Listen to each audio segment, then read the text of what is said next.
তো কোনো কাজকর্ম কিচ্ছু নেই, তো তার জন্য কাকি ঝিয়ারি মিলে এইসব করছে। কি আর করবো, বসে বসে এইসবই করি। কি বল মনো? লাগা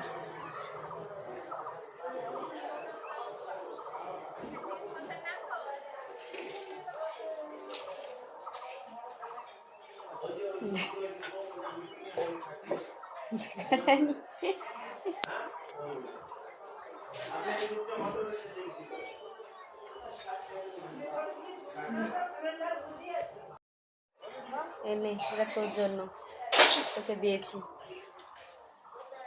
আর একটা দে, আর একটা দিবি।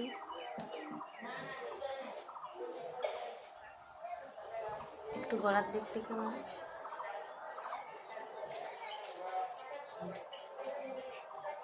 আর এইটা তোমাদের জন্য, পারলে তোমরা এখান থেকে বের করে নাও, যদি বের করতে পারো তবেই তোমাদের জন্য, ঠিক আছে?